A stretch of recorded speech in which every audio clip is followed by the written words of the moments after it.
440 voltage ಇರೋ ಒಂದು ವಿದ್ಯುತ್ ಕಂಬ SR ವಿಶ್ವನಾಥ್ ಅನ್ನೋ ವಿದ್ಯುತ್ ಕಂಬನ ಮುಟ್ಟಿದ್ದಾನೆ. ಸುಟ್ಟು ಭಸ್ಮ ಹಾಗೆ ಆಗ್ತಾನೆ.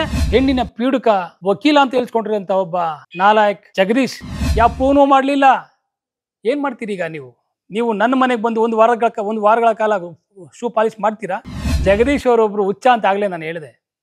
ಆತನಿಗೆ 500 ಕೋಟಿ ಅಂದರೆ ಏನು ಅಂತ ಗೊತ್ತಿಲ್ಲ, ದಾಖಲೆ ಅನ್ನೋದು ಗೊತ್ತೇ ಇಲ್ಲ, ನಿರೂಪಣೆ ಹೇಗೆ ಮಾಡಬೇಕು ಅಂತ ಗೊತ್ತೇ ಇಲ್ಲ. ನಾನು ಒಂದು ಆರೋಪ ಮಾಡ್ತೀನಿ ನಿಮ್ಮ ಮೇಲೆ. ತಂದೆ ಸತ್ತ 5 ವರ್ಷಗಳ ನಂತರ ಜಗದೀಶ್ ನೀವು ಹುಟ್ಟಿದ್ದು ನಿಮ್ಮ ಜನ್ಮ ಆಗಿದ್ದು ಅಂತ. ಏನು ಹಾಗಂತ ಜನನೂ ನಂಬ್ತಾರೆ, ಯಾಕೆ ನಿಮ್ಮ ವರ್ತನೆನೂ ಹಾಗೇ ಇದೆ. ಈತ ನಿಜವಾಗೂ ತಂದೆ ಸತ್ತ 5 ವರ್ಷ ಆದಮೇಲೆ ಲಾಯರ್ ಜಗದೀಶ್ ಹುಟ್ಟಿರಬೇಕು ಅಂತ. ಆದರೆ ಅದಕ್ಕೊಂದು ದಾಖಲೆ ಕೊಡಬೇಕಲ್ಲ ನಾನು. ಯಾವ ದಾಖಲೆ ಕೊಡೋದು? ನಿನ್ನ ತಂದೆಯ ಡೆತ್ ಸರ್ಟಿಫಿಕೇಟ್ ಕೊಡಬೇಕು, ನಿನ್ನ ಬರ್ತ್ ಸರ್ಟಿಫಿಕೇಟ್ ಕೊಡಬೇಕು, ಇವೆರಡರ ಮಧ್ಯೆ 5 ವರ್ಷ ಖಾಲಿ ಇದೆ ಅಂತ ತೋರಿಸ್ಬೇಕು. ಆಗ ಜನ ಒಪ್ತಾರೆ ಲಾಯರ್ ಜಗದೀಶು ತಂದೆ ಸತ್ತ 5 ವರ್ಷ ನಂತರ ಹುಟ್ಟದ ಅಂತೇಳಿ. ಒಂದು ಪಂಚಾಯತಿ ಚುನಾವಣೆಯಲ್ಲಿ ನಿಂತು ಠೇವಣಿ ತಗೊಳ್ಳೋ ಯೋಗ್ಯತೆ ಇಲ್ಲ ನಮ್ಮ ಮಗನೇ ನಿನಗೆ. ನೀನು CM ಆಗ್ತೀಯ? ನಾಚಿಕೆ ಆಗಬೇಕು ಇಂಥ ಮಾತುಗಳನ್ನ ಹೇಳೋದಕ್ಕೆ. ರಾಷ್ಟ್ರಪತಿಗಳಿಗೆ, ಡೊನಾಲ್ಡ್ ಟ್ರಂಪ್ಗೆ, ಸೌದಿ ಅರಬ್ ಕಿಂಗ್ ಸಲ್ಮಾನ್ ರವರಿಗೆ ಕಂಪ್ಲೇಂಟ್ ಕೊಟ್ಟಿದ್ದೀನಿ ಅಂತ ಹೇಳ್ತಿದ್ದೀರಿ. ಏನಂತ ಕಂಪ್ಲೇಂಟ್ ಕೊಟ್ಟಿದ್ದೀರಿ? ಯಾವ ದಾಖಲೆ ಹಾಕಿದ್ದೀರಿ ನೀವು? 25 ರೂಪಾಯಿ ಪಾಣೆ, 75 ರೂಪಾಯಿ EC ಹಾಕಿದ್ದೀರಿ. ಒಕ್ಕಲಿಗರನ್ನೆಲ್ಲರೂ ಬೈತಾನು ಹುಚ್ಚ ನಾಯಿ. ಹುಚ್ಚು ಹೆಚ್ಚಾಗಿ ಕಚ್ಚಲ್ಲ ಅಂತ ನಾವು ಅನ್ಕೊಂಡಿದ್ವಿ, ಆದರೆ ಕಚ್ಚೋ ನಾಯಿನ ಚಚ್ಚಲಿಲ್ಲ ಅಂತಂದ್ರೆ. ಆದರೆ ಜಗದೀಶ್, ನಿನ್ನ ಮನೇಲೂ ಕೆಲವು ಸೌಜನ್ಯಗಳ ಸೃಷ್ಟಿ ಹಾಕಿದ್ಯಾ ನೀನು. ನಿನ್ನ ಮನೆ ಹೆಣ್ಣು ಮಕ್ಕಳಿಗೂ ದೌರ್ಜನ್ಯ ಆಗಿದೆ. ಆಗಲೇ ನಾನೊಂದು ಮಾತು ಹೇಳಿದೆ, ಹೆಣ್ಣು ಪೀಡಕ ಅಂತ. ಹೆಣ್ಣು ಪೀಡಿಕ ಅಂತಂದ್ರೆ ಹೆಣ್ಣನ್ನು ನೀನು ಹಿಂಸೆ ಮಾಡೋನು ಅಂತ. ನನ್ನ ಹೆಸರು VM ಚಂದ್ರಯ್ಯ ಅಂತೇಳಿ, ಯಲಹಂಕ ನಗರ ಮಂಡಲ OBC ಪ್ರಧಾನ ಕಾರ್ಯದರ್ಶಿ ಹಾಗೂ ಜವಾಬ್ದಾರಿಯುತ ನಾಗರಿಕ ಸಹ. ಸರ್, ಮೊನ್ನೆ ತಾನೇ ನೀವು ಒಂದು ಪ್ರೊಟೆಸ್ಟ್ ಮಾಡಿದ್ರಿ, ಸೊ ಅದ್ರ ಬಗ್ಗೆ ಹೇಳೋದಾದ್ರೆ?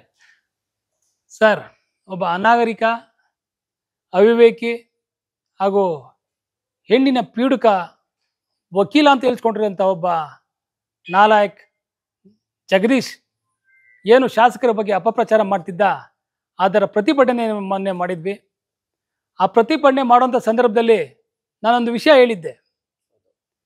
ಏನು 100 ಕೋಟಿ ಹಣವನ್ನು ಮೈಕ್ರೋ ಫೈನಾನ್ಸ್ಗಾಗಿ ಧರ್ಮಸ್ಥಳದಲ್ಲಿ ಇಟ್ಟಿದ್ದಾರೆ, ನಂತರ 100 ಎಕರೆಯನ್ನು ಡಿನೋಟಿಫಿಕೇಶನ್ ಮಾಡಿ ಧರ್ಮಸ್ಥಳದ ಹೆಸರಿಗೆ ಪರಭಾರೆ ಮಾಡಿದ್ದಾರೆ, ಇದರ ಮಧ್ಯವರ್ತಿಯಾಗಿ ವಿಶ್ವನಾಥ್ ಕೆಲಸ ಮಾಡಿದ್ದಾರೆ, ಅದರ ಹಣ ಪಡೆದಿದ್ದಾರೆ ಅಂತ ಹೇಳಿದರು. ನಾನು ಆಗ ಹೇಳಿದ್ದೆ, ಇದನ್ನು ನೀವು ಬಾಯಿ ಮಾತಾಡಿದ್ರೆ ಸಾಲದು, ದಾಖಲೆಯನ್ನು ತೋರಿಸಿ ಅದನ್ನು ಪ್ರೂವ್ ಮಾಡಿದ್ದೇ ಆದರೆ ಯಲಹಂಕ ಶಾಸಕರಾದ SR ವಿಶ್ವನಾಥ್ ಅವರು ತಮ್ಮ ಸ್ಥಾನಕ್ಕೆ ರಾಜೀನಾಮೆ ಕೊಡ್ತಾರೆ. ನಾನು ನಿಮ್ಮ ಮನೆಯಲ್ಲಿ 1 ವಾರಗಳ ಕಾಲ ಬೂಟ್ ಪಾಲಿಶ್ ಮಾಡ್ತೀನಿ ಅಂತ. ಈಗಾಗಲೇ ಸುಮಾರು 10-12 ದಿನ ಆಯಿತು ಜಗದೀಶ್ ಅವರೇ. ಯಾವುದೇ ಒಂದು ದಾಖಲೆ ನೀವು ಕೊಟ್ಟಿಲ್ಲ, ಯಾವ ಪ್ರೂವ್ನೂ ಮಾಡಲಿಲ್ಲ. ಏನು ಮಾಡ್ತೀರಿ ಈಗ ನೀವು ನನ್ನ ಮನೆಗೆ ಬಂದು ಒಂದು ವಾರಗಳ ಕಾಲ ಶೂ ಪಾಲಿಶ್ ಮಾಡ್ತೀರಾ? ಒಪ್ಪೋತೀರಾ ಇದನ್ನು? ನೀವೇನೇ ಹಾಕಿದ್ರು ಕೆಲ ನಿಮ್ಮ ಹುಡುಗರು ಜಗ್ಗಣ್ಣ ಸರಿ, ಜಗ್ಗಣ್ಣ ಹಾಗೆ, ಜಗ್ಗಣ್ಣ ಹೀಗೆ ಅಂತಾರೆ. ನಿಮ್ಮ ಹುಡುಗರಿಗಾದ್ರೂ ಒಂದು ಬೆಲೆ ಕೊಡಬೇಕಲ್ವ? ನೀವು ಮಾಡಿದ ಆರೋಪಕ್ಕೆ ಸೂಕ್ತ ದಾಖಲೆ ಕೊಟ್ಟು ನಿರೂಪಿಸ್ಬೇಕಲ್ಲ. ನಿರೂಪಣೆ ಮಾಡೋಕ್ಕಾಗಲಿಲ್ಲ ಅಂದರೆ ಬಂದು ನಮ್ಮ ಮನೆಯಲ್ಲಿ 1 ವಾರಗಳ ಕಾಲ ಶೂ ಪಾಲಿಶ್ ಮಾಡಿ ಅಟ್ಲೀಸ್ಟ್ ಇಷ್ಟಾದರೂ ನಡ್ಕೊಂಡಲ್ಲ ಅಂತೇಳಿ ನಿಮ್ಮ ಹುಡುಗರಿಗೆ ಒಂದು ಸಮಾಧಾನ ಹೇಳಬೇಕಲ್ಲ. ಮಾಡಿ ಜಗದೀಶ್ ಅವರೊಬ್ಬರು ಹುಚ್ಚ ಅಂತ ಆಗಲೇ ನಾನು ಹೇಳಿದೆ. ಆತನಿಗೆ 500 ಕೋಟಿ ಅಂದರೆ ಏನು ಅಂತ ಗೊತ್ತಿಲ್ಲ, ದಾಖಲೆ ಅನ್ನೋದು ಗೊತ್ತೇ ಇಲ್ಲ, ನಿರೂಪಣೆ ಹೇಗೆ ಮಾಡಬೇಕು ಅಂತ ಗೊತ್ತೇ ಇಲ್ಲ. ಆತ ಬಾಯಿಗೆ ಬಂದಂಗೆ ಮಾತಾಡ್ತಾನೆ, ಅದಾದ ನಂತರ ತಪ್ಪಿಸ್ಕೊಂಡು ಹೋಗ್ತಾನೆ. ನಾನು ಒಂದು ಜಗದೀಶ್ ಅವ್ರಿಗೊಂದು ಹೇಳ್ತೀನಿ, ದಾಖಲೆ ಇಲ್ಲದ ಆರೋಪ ಮಾಡೋದಾಯ ಆದರೆ, ನಾವೇನೋ ಅದು ನಿರೂಪಿಸಬೇಕಾಗಿಲ್ಲ ಅನ್ನೋದಾದರೆ, ಬರೀ ಮಾಯಿ ಮಾತಲ್ಲಿ ಹೇಳೋದಾದರೆ ನಾನು ಒಂದು ಆರೋಪ ಮಾಡ್ತೀನಿ ನಿಮ್ಮ ಮೇಲೆ. ತಂದೆ ಸತ್ತ 5 ವರ್ಷಗಳ ನಂತರ ಜಗದೀಶ್ ನೀವು ಹುಟ್ಟಿದ್ದು ನಿಮ್ಮ ಜನ್ಮ ಆಗಿದ್ದು ಅಂತ. ಏನು ಹಾಗಂತ ಜನನೂ ನಂಬ್ತಾರೆ, ಯಾಕೆ ನಿಮ್ಮ ವರ್ತನೆನೂ ಹಾಗೇ ಇದೆ. ಈತ ನಿಜವಾಗೂ ತಂದೆ ಸತ್ತ 5 ವರ್ಷ ಆದಮೇಲೆ ಲಾಯರ್ ಜಗದೀಶ್ ಹುಟ್ಟಿರಬೇಕು ಅಂತ. ಆದರೆ ಅದಕ್ಕೊಂದು ದಾಖಲೆ ಕೊಡಬೇಕಲ್ಲ ನಾನು. ಯಾವ ದಾಖಲೆ ಕೊಡೋದು? ನಿನ್ನ ತಂದೆಯ ಡೆತ್ ಸರ್ಟಿಫಿಕೇಟ್ ಕೊಡಬೇಕು, ನಿನ್ನ ಬರ್ತ್ ಸರ್ಟಿಫಿಕೇಟ್ ಕೊಡಬೇಕು, ಇವೆರಡರ ಮಧ್ಯೆ 5 ವರ್ಷ ಖಾಲಿ ಇದೆ ಅಂತ ತೋರಿಸ್ಬೇಕು.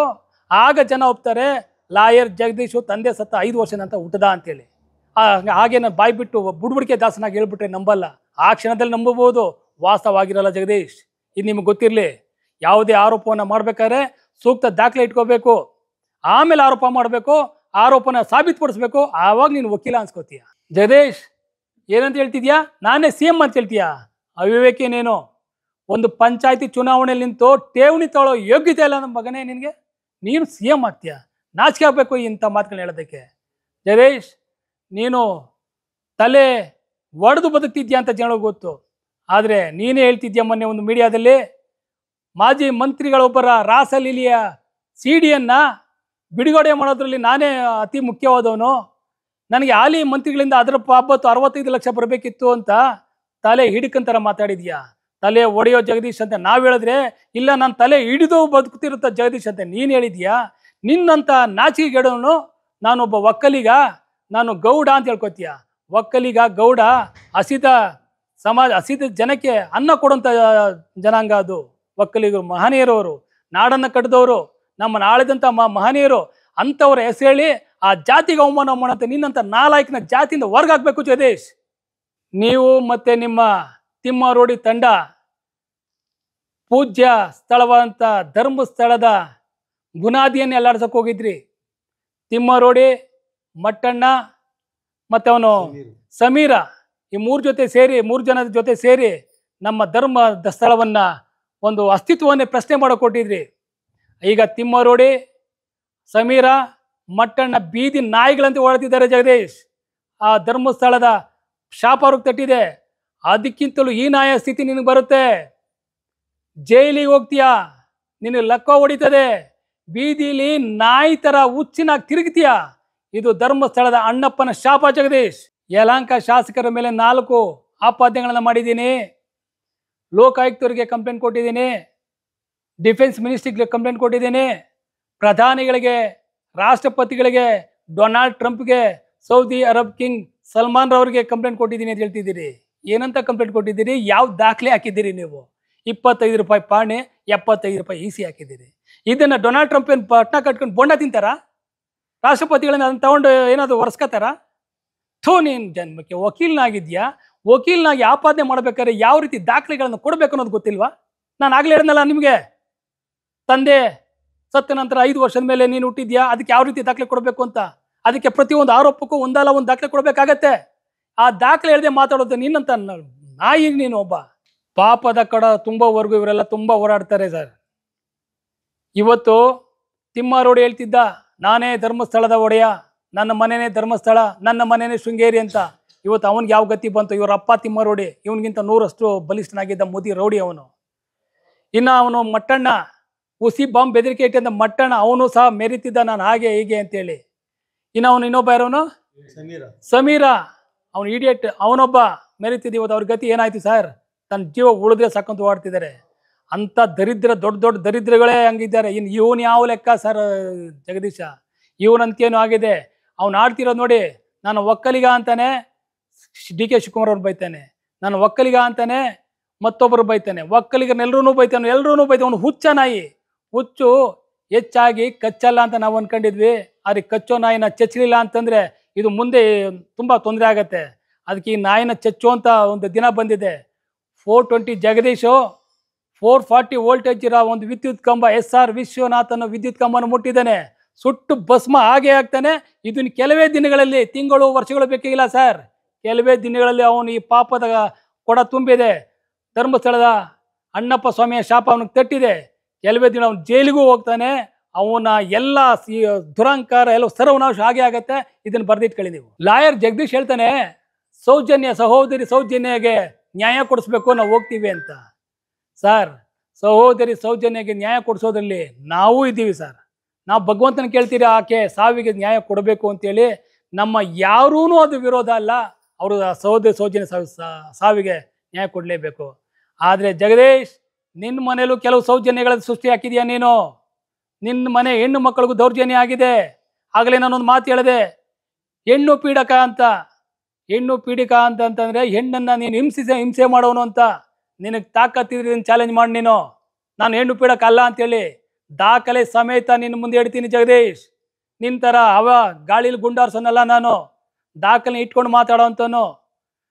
ನಿನ್ನಂಥವನಿಗೆ ಸೌಜನ್ಯ ಅವ್ರಿಗೆ ಒಳ್ಳೇದಾಗಲಿ, ಅವ್ನು ನ್ಯಾಯ ಸಿಗಬೇಕು ಅಂತ ಧರ್ಮಸ್ಥಳಕ್ಕೆ ಹೋಗೋದಾದ್ರೆ ನಿನ್ನ ಮನೆಯಲ್ಲಿ 2-3 ಸೌಜನ್ಯಗಳನ್ನ ಸೃಷ್ಟಿ ಮಾಡಿದ್ಯಾ ನೀನು. ನಿನ್ನ ಮನೆಗೂ ನಾವು ಸಾವಿರ ಜನಗಳ ಸಂಖ್ಯೆ ಬಂದು ನ್ಯಾಯ ಕೇಳಬೇಕಾಗತ್ತೆ. ಆಗ ನಿನ್ನ ಗತಿ ಏನಾಗ್ಬೋದು ಯೋಚನೆ ಮಾಡು ಜಗದೀಶ್. 4 ಗೋಡೆಗಳ ಮಧ್ಯೆ ವಿಡಿಯೋ ಮಾಡಿ ತನಗೆ ತಾನೇ ಹೀರೋ ಅಂತ ಬಿಂಬಿಸ್ಕೊಳ್ಳೋ ಕೊಟ್ಟಿದ್ಯಾ ಜಗದೀಶ್. ಬೀದಿಲಿ ಹೋರಾಟ ಮಾಡೋರು ನಾವು. ಒಂದು ಸಣ್ಣ ಎಕ್ಸಾಂಪಲ್ ಮೊನ್ನೆ ಕೊಟ್ಟಿದ್ದೀವಿ.